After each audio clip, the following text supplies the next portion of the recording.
And here we go again.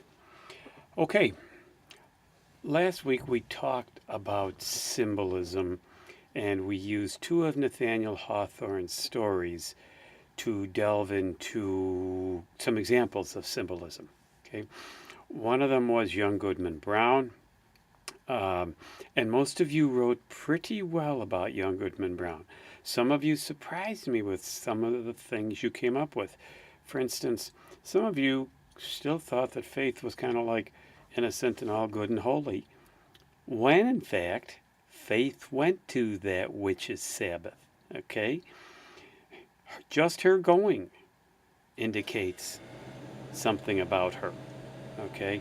Indicates that she is not so pure and innocent. Just her going there. But before that, before she even went, she knew what was going on because she said to Goodman Brown, this one night above all others, please stay here with me. Okay? So she isn't so good and holy and innocent. Okay? I talked last week in the video about the pink ribbons. And some of you wrote about that. Some of you still saw pink as a sign of innocence. Maybe you didn't watch the video last week. Maybe you didn't pay attention to it. I didn't check to see who had watched it. But I explained last week in the video that pink is a mixture of red and white. Red normally is a color that stands for sensuality, evil, darkness. You know, the devil is either colored as red or black. Okay, and white, of course, is a symbol of innocence. Her ribbons were pink, so they're a mixture of red and white. They're pink, which means that Faith, from the time we meet her in the very beginning, is not so darn innocent. And again, she knew where Goodman Brown was going. She's looking for him to be her strength to resist going to the witch's Sabbath. He is more drawn to the witch's Sabbath than is she. So maybe his supposed innocence is more supposed than innocence. Okay? Because he's going. And he tells her he's going. You know, he's going out in the woods to meet some guy. And of course, as somebody pointed out, this meeting is supposed to take place at 6 o'clock. And we know 6 is a sign of evil. It's out in the dark woods. We know that's a sign of evil. Okay? These are all symbols that Hawthorne used in the story. And when he gets out there, he meets somebody who's very clearly a sign of evil. Okay? A point that most of us miss in that story is that the person he meets is the devil. And that's significant because, of course, the devil is the greatest liar there ever was. And the devil lies to all of us every day. Okay? So he lies to Goodman Brown constantly. Now, was his catechism teacher really there? We don't know that. Did the devil just make her appear there? Or was she really there? We don't know. Was his pastor really there? We don't know. Okay? Because the devil is the master of lies. We do know that Goodman Brown looked up to heaven to resist the evil one. We don't know if Faith did, but it doesn't matter. They were there. They went there. Okay? They knew it was wrong to be there. They deliberately put themselves in what from a religious standpoint would be called the occasion of sin, the occasion of evil. They deliberately put themselves there, and so that makes them accepting of evil, even if they don't do the evil deeds once they get there. Okay? So there's no doubt they're evil. And ironically, I think anyway, Goodman Brown is the biggest hypocrite of them all. He's the worst out of everybody because everybody else at this witch's Sabbath could accept the fact that everybody else was there. Goodman Brown couldn't, but he was there. So he's no more innocent than anybody else.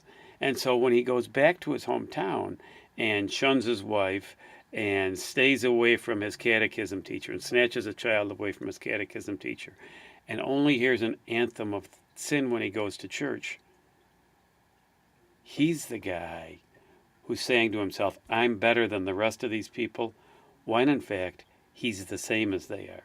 Okay? So, in my evaluation, Goodman Brown is the worst of them all. Most of you hit the minister's black veil right on the head. Parson Hooper puts on that veil because he wants everybody to think about the fact that they have evil within them. Everybody has sinned. Everybody has secret sins. He wants everybody to think about that because that's his job. He's a minister. His job is to make people think about their sins and then work to overcome them, work to never do them again. That's what a minister's supposed to do, okay? But people didn't want to think inside themselves.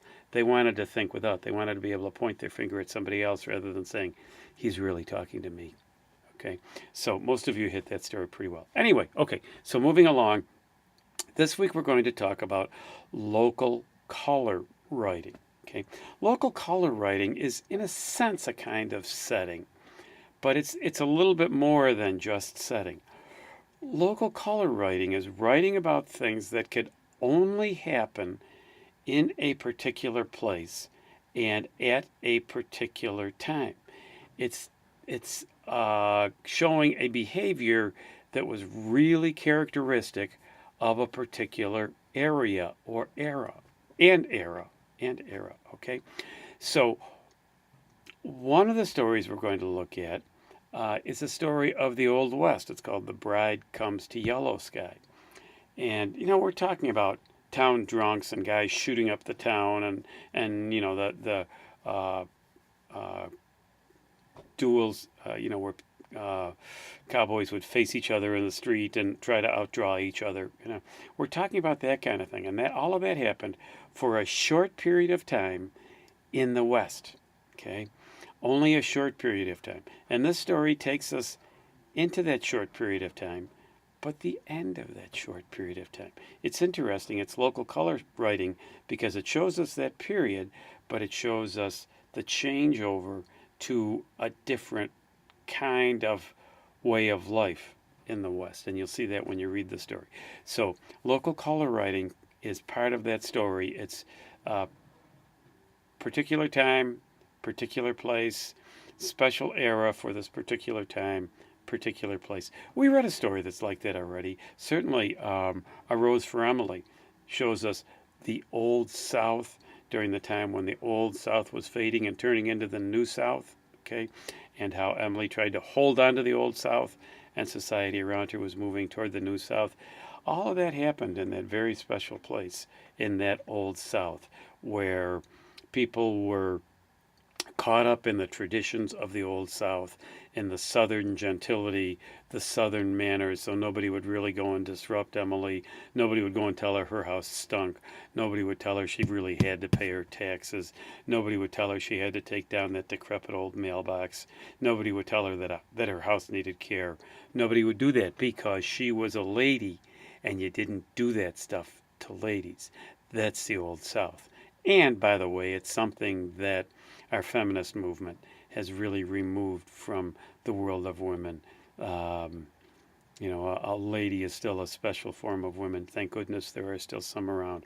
Hopefully, those of you in this class are ladies, not just women, but ladies, people who know what the proper thing to do is, people who know what proper behavior is, people who know how to dress in the appropriate circumstance, people who know how to use the appropriate language rather than the language of the gutter or the language of the street or whatever you want to call it. Okay, so we still have ladies in our world, but that Southern society was really made up with a Southern gentility, So we saw one of those. So we're going to see that story, The Bride Comes to Yellow Sky, and the other story that we're going to see that really shows a particular time and a particular place is, oh my goodness, what's the name of it? Oh gosh, I should have written it down. Sorry about that. I will give it to you in a second here. Um, huh, can't believe it won't pop it back into my head. I've only read it about 110 times. Um,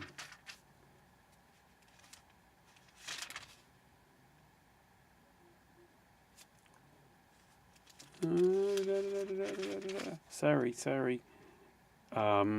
Soldier's Home. It's an Ernest Hemingway story, Soldier's Home, and it's in your book on 166.